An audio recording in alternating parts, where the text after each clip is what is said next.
আসসালামু আলাইকুম। আপনারা সব কেমন আছেন? আশা করছি যে যেখান থেকে ভিডিওটা দেখছেন সকলেই ভালো আছেন।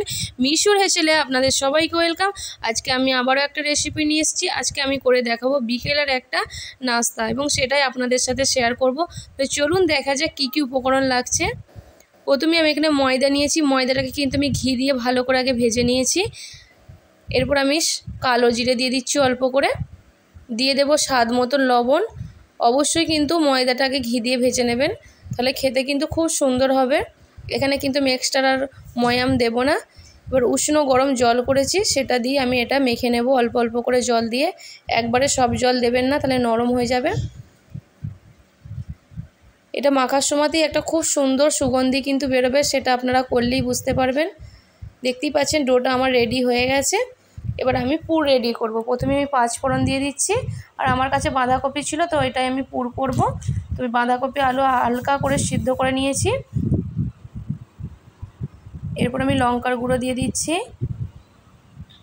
জিরের গুঁড়ো দিয়ে দিচ্ছি, আর আদার পাউডার দিয়ে দিচ্ছি। দিয়ে এটাকে এবার একটা পুর করব বলে আমি এটা নিয়েছি। আমার কাছে এই সবজিটা ছিল, আপনারা কিন্তু আপনাদের পছন্দ মতন সবজি নিতে পারেন। এটা আমি ঢাকা দিয়ে দিয়ে ভাজছিলাম যাতে ভালোভাবে ভাজাটা হয়। এবার আমি একটা ডিম দিয়ে দিলাম। ডিমটাকে আমি ভুজিয়া করে বাঁধাকপির সাথে মিশিয়ে নেব। ব্যাস, তাহলেই দেখতেই পাচ্ছেন পুরটা একদম রেডি। এদিকে আমার ডোটাও রেডি হয়ে গেছে। এবার আমি ছোট ছোট করে লেচি কেটে নেব, ঠিক লুচির মতন।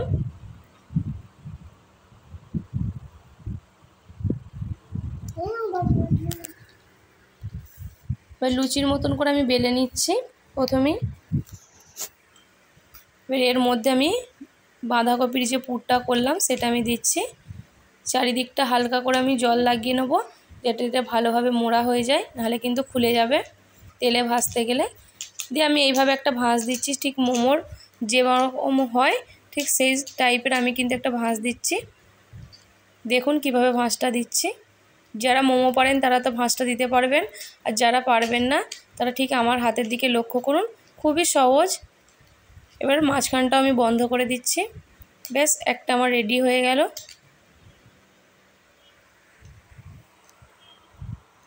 আমি আবারও একটা দেখাচ্ছি। এইভাবে লুচিটা বেলে নিলাম, এবার পুর দিচ্ছি। বেশ যাতে লক হয়ে যায় তার জন্য আমি চারিদিকটা আমি জল দিয়ে দিচ্ছি। দেখুন, দিয়ে এইভাবে ভাঁজটা আমি দিয়ে নিচ্ছি।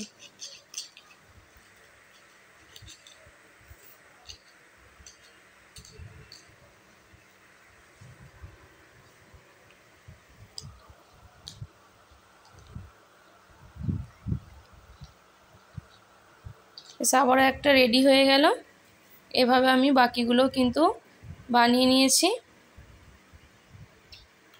বা যাতে দেখতে ভালো লাগে তার জন্য আমি একটা ছাঁকনি নিয়েছি, সেই সাহায্যে আমি এইভাবে একটু ফুল টাইপের শেপ দিয়ে নিচ্ছি। এটা অপশনাল, আপনাদের যদি ভালো লাগে দেবেন।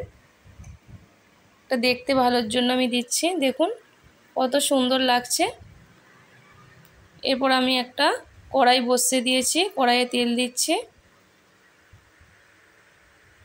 তেলটা হালকা গরম হলে আমি এবার এগুলো দিয়ে দেব। দেখুন কতটা হালকা আছে, বুঝতেই পাচ্ছেন। এরকম হালকা আছি ভাজবেন, তাহলে ভাজাটা কিন্তু খুব সুন্দর হয়। দেখুন আস্তে আস্তে এটা ফুলে যাচ্ছে। এবার আমি আরও এক সাইড উল্টে দিচ্ছি ভাজার জন্য। দু সাইড ভালো করে ভেজে নিতে হবে, এরকম হালকা আছি।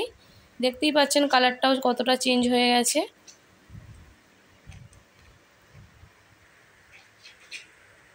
এগুলো ভাজা হয়ে গেছে, এবার আমি তুলে নেব। তেল ঝরিয়ে আমি তুলে নিচ্ছি, দিয়ে আবারও আমি বাকিগুলো ভেজে নিচ্ছি।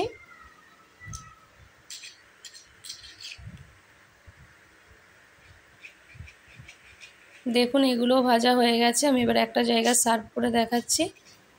দেখতেই পাচ্ছেন নাস্তাগুলো একদম রেডি।